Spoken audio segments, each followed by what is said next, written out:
बाँधाबाट चाहिँ यो बसमा चाहिँ म जानेछु कानपुर है। र हाम्रो बिहानीको ट्रेन छ है। र चाहिँ रातिको दृश्य है। अब यहाँबाट चाहिँ यो चाहिँ बाँधा बस स्ट्यान्ड होइन, युपीको है। र म यो बसमा जानेछु है। र सुरुदेखि लास्टसम्म स्किप नगरी हेर्दै गर्नु होला तपाईँहरू। यो चाहिँ night blog, social Chandu blog है गाइस। ल साथीहरू, म चाहिँ आज फेरि तपाईँको सामु नाइट ब्लग लिएर आइरहेको छु है। म चाहिँ तपाईँको फर्किँदैछु बाँधा रेलवे स्टेसन है। त्यहाँबाट चाहिँ हामी बसमा चढेर नाइटको दृश्य तपाईँलाई देखाउँदै म गइरहेको छु है। यो ब्लग चाहिँ मेरो तपाईँको तातमिल भन्ने जग्गासम्म छ है। र बसभित्रको दृश्य चाहिँ यहाँ हेर्नुहोस् यस्तो खालको छ है। र साथीहरू सुरुदेखि लास्टसम्म स्किप नगरी हेर्दै गर्नु होला है। र तातमिलसम्म है। त यो चाहिँ 6 लेन बाटो है। 6 लेन बाटोमा नाइटको दृश्य देखाउँदै तपाईँलाई म लिएर गइरहेको छु है। र यसो गुरुजीसँग पनि 2-4 शब्द बात गर्दै तपाईँलाई यहाँको नाइटको दृश्य देखाउँदै गइरहेको छु है। यो चाहिँ कानपुर तातमिलसम्मको ब्लग छ है। स्किप नगरी हेर्नु होला है साथीहरू, सबैजना इन्जोय गर्नु होला है।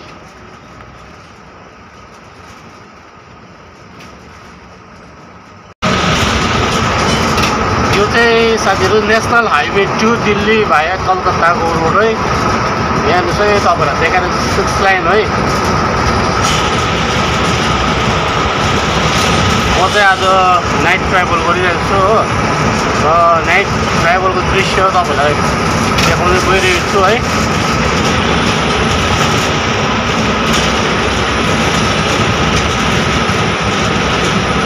चाहिँ यहाँको 6 लेन चाहिँ यस्तो है साथीहरू।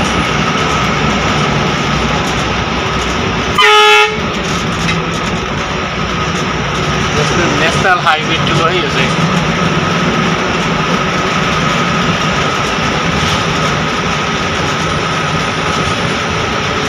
म चाहिँ नाइट बसमा छु है अहिले हो। अयोध्या फैजाबाद गोरखपुर तुम्हारा पूर्णिया पार करते हुए दार्जिलिंग, पूर्णिया के आगे दार्जिलिंग है यार। हाँ एनजीपी है ना, न्यू जलपाईगुड़ी। पचासों बार गए यार। ओ गए हो ना यार, दार्जिलिंग का अगर चलना तक गए होता है, जोड़ता है ना। पूर्णिया पार करने के बाद दार्जिलिंग है। हाँ सिलीगुड़ी के ऊपर दार्जिलिंग। कितने साल आगे गए थे आप? क्या दार्जिलिंग कितने साल आगे गए थे?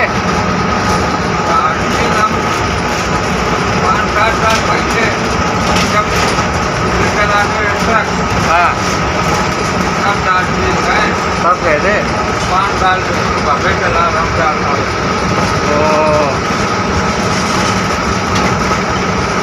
हेर्नु चाहिँ सर यो बेलुकाको दृश्य है। यो तपाईँलाई देखाउँदै म चाहिँ फर्किँदैछु है।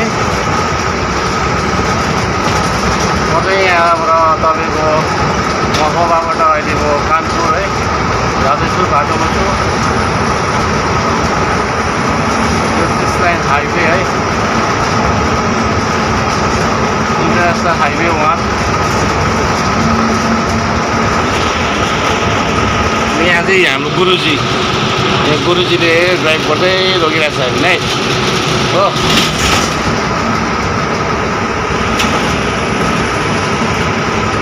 मजा आउँछ राति उहाँसँग बात गर्दै है।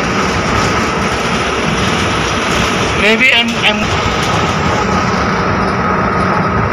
पहले मैंने यहाँ कानपुर में भी आते रहते हैं। हाँ पहाड़ पे रहने वाले जी, चकेरी 70 किलोमीटर। जी जी।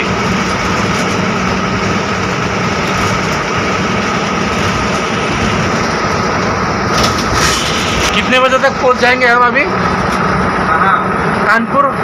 आधा घंटा। आधा घंटा।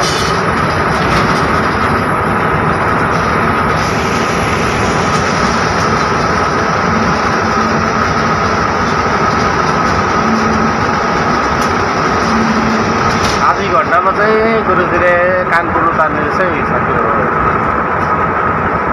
यही हामी फ्लाइओभर माथि चढ्दैछ है। बिहानीको 3 बजिसकेको छ है, बिहानको 3 बजीको दृश्य है। म चाहिँ आज फर्किँदैछु है।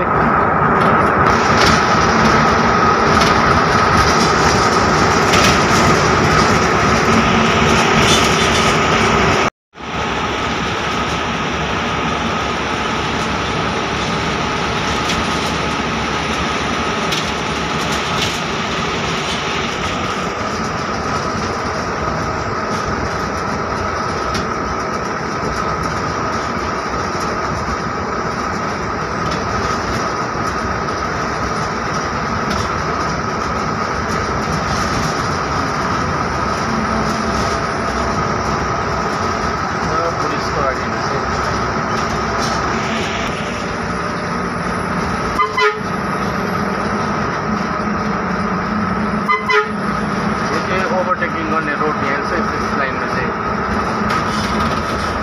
आफूले चाहिँ ओभरटेक गर्दाखेरि चाहिँ यो राइट साइडबाट गर्नुपर्छ हो।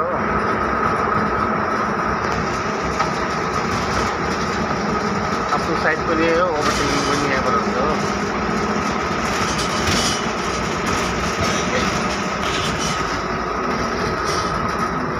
आफ्नो साइड लियो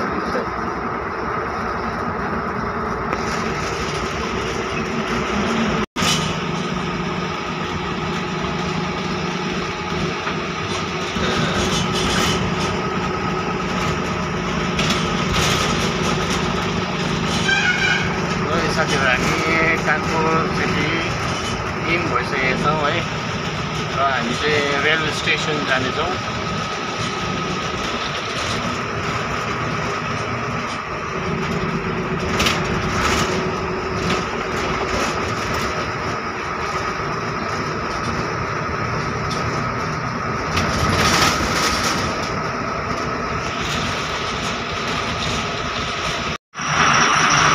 हामी टाटमिल आइपुग्यौँ। यहाँबाट तपाईँको बस स्ट्यान्ड, रेलवे स्टेसन है। अनि योलाई चाहिँ टाटमिल भन्छ। यहाँ सबै बाटोहरू छुटेको छ। भैया हमें घंटाघर जाना है, कहीं साइड लगा दीजिए। घंटाघर के आप साइड कर लो पहले, साइड हो गई। अनि यो जग्गालाई चाहिँ नवस्था बसन्त बिहार भन्छ है। यो भर्खरै बनेको यो कन्स्ट्रक्सन है, यो मेट्रो लाइन है। यो चाहिँ मोतीझिल है, घन्टाघरदेखि मोतीझिलदेखि भएर चाहिँ यहाँ हमिरपुरसम्म आएको छ है। यो भर्खरै कन्स्ट्रक्सन भएको, अब आउँदो 1 वर्ष बाद चाहिँ अब मेट्रो पनि चल्नु थाल्छ। मोटामोटी काम कम्प्लिट भइसकेको छ है। र रेलवे स्टेसन घन्टाघर कहाँ हो है, यहाँदेखि अब हामी गएर तपाईँलाई देखाउनेछौँ है। यो चाहिँ नवस्था बसन्त बिहार। ट्राफिक धेरै नै हुन्छ यहाँ साथीहरू गाइस है। र तपाईँलाई म यहाँदेखि घन्टाघर लानेछु। यहाँ हेर्नुहोस् है, बिहानी भइसकेको छ है। यहाँ हेर्नुहोस्, यो चाहिँ तपाईँको railway station, Kanpur central railway station चाहिँ यो हो गाइस। र आजको मेरो सोसल चन्दु ब्लग चाहिँ है यहाँसम्म है। र रातिको दृश्य देखाउँदै यहाँ बिहानीको दृश्य पनि देखाइरहेको छु। र यहाँदेखि नै हाम्रो आजको ट्रेन छ। र सुटिङ लास्टसम्म बसेर हेरिदिनु भएको धेरै धेरै